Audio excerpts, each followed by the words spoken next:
আমরা 16 জন বর্তমানে কাজাকিস্তানের আলমাটি শহরে আছি। আমরা বিগত 23 তারিখে এয়ার অ্যারাবিয়ার ফ্লাইটে এখানে ঘুরতে এসেছিলাম।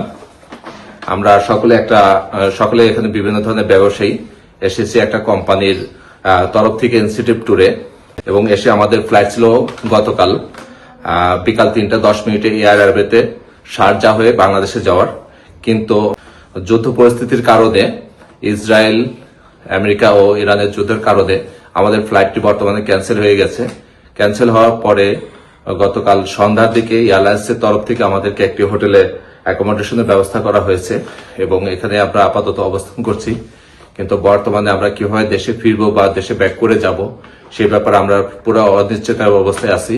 এবং আমরা বর্তমানে এখানে কাজাকিস্তানের যে কনসুলেট অফিস আছে তাদের সাথে যোগাযোগ করার চেষ্টা করেছি, বাট তাদের ওখান থেকে আমরা স্বতঃস্ফূর্তভাবে কোনো ধরনের কোনো ইনফরমেশন পাইনি এবং সাড়া পাচ্ছি না। এবং পরবর্তীতে এখান থেকে যে উজবেকিস্তানে এম্বাসি আছে, উজবেকিস্তান এম্বাসির সাথেও যোগাযোগ করার চেষ্টা করা হয়েছে, কিন্তু তারাও আমাদেরকে আশানুরূপ কোনো ধরনের ইনফরমেশন দিতে পারেনি বা আমাদের সাথে কোনো যোগাযোগ করতে পারে, নির্ভরযোগ্য কোনো সূত্র বা তথ্য দিতে পারে নাই। যার কারণে আমরা এখন এই পরিস্থিতিতে আছি। এবং আমরা এখানে আসছিলাম ঘোরার উদ্দেশ্যে।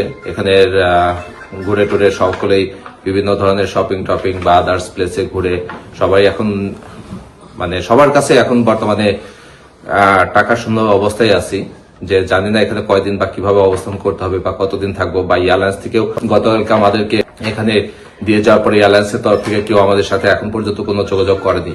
এখন আদৌ আমরা এখানে কয়দিন থাকতে পারবো বা থাকতে পারবো না, বা যাওয়ার সময় আমাদেরকে কোনো ধরনের হ্যাসেল করা হবে কিনা আমরা কোনো কিছুই জানি না। সো আমাদের ভিসার মেয়াদও শেষ হয়ে যাচ্ছে।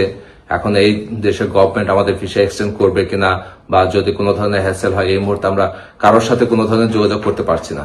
তো আমরা এই মুহূর্তে সকলের সহযোগিতা কামনা করছি, যাতে বাংলাদেশ গভর্নমেন্ট আমাদের জন্য কোন একটা ব্যবস্থা করে বা সুব্যবস্থা করে, যাতে নাকি আমরা সবার পরিবারের ভিতরে ফিরে যেতে পারি, কোনো ধরনের অসুবিধার সম্মুখীন না হই। সকলে আমাদের জন্য দোয়া করবেন। আমরা এখানে আসছি হলো 23 ফেব্রুয়ারি, আর আমাদের রিটার্ন ডেট ছিল 28 ফেব্রুয়ারি বিকাল 3:10 এয়ার অ্যারাবিয়ার ফ্লাইটে। কাজাকিস্তান আলমাটি শহর থেকে অলরেডি বাংলাদেশে এয়ার অ্যারাবিয়ার অফিসেও যোগাযোগ করেছি, তারাও কোনো সদ উত্তর দিতে পারে নাই যে আমাদের ফ্লাইটের ব্যবস্থা কিভাবে কি হবে না হবে, যেহেতু পুরো মিডল ইস্ট বন্ধ আছে এবং বাংলাদেশ থেকেও মিডল ইস্টের সমস্ত ফ্লাইট বন্ধ আছে। সো এই মুহূর্তে আমরা এই ধরনের পরিস্থিতিতে আছি। তো এখন সকলের সহযোগিতা কামনা করছি।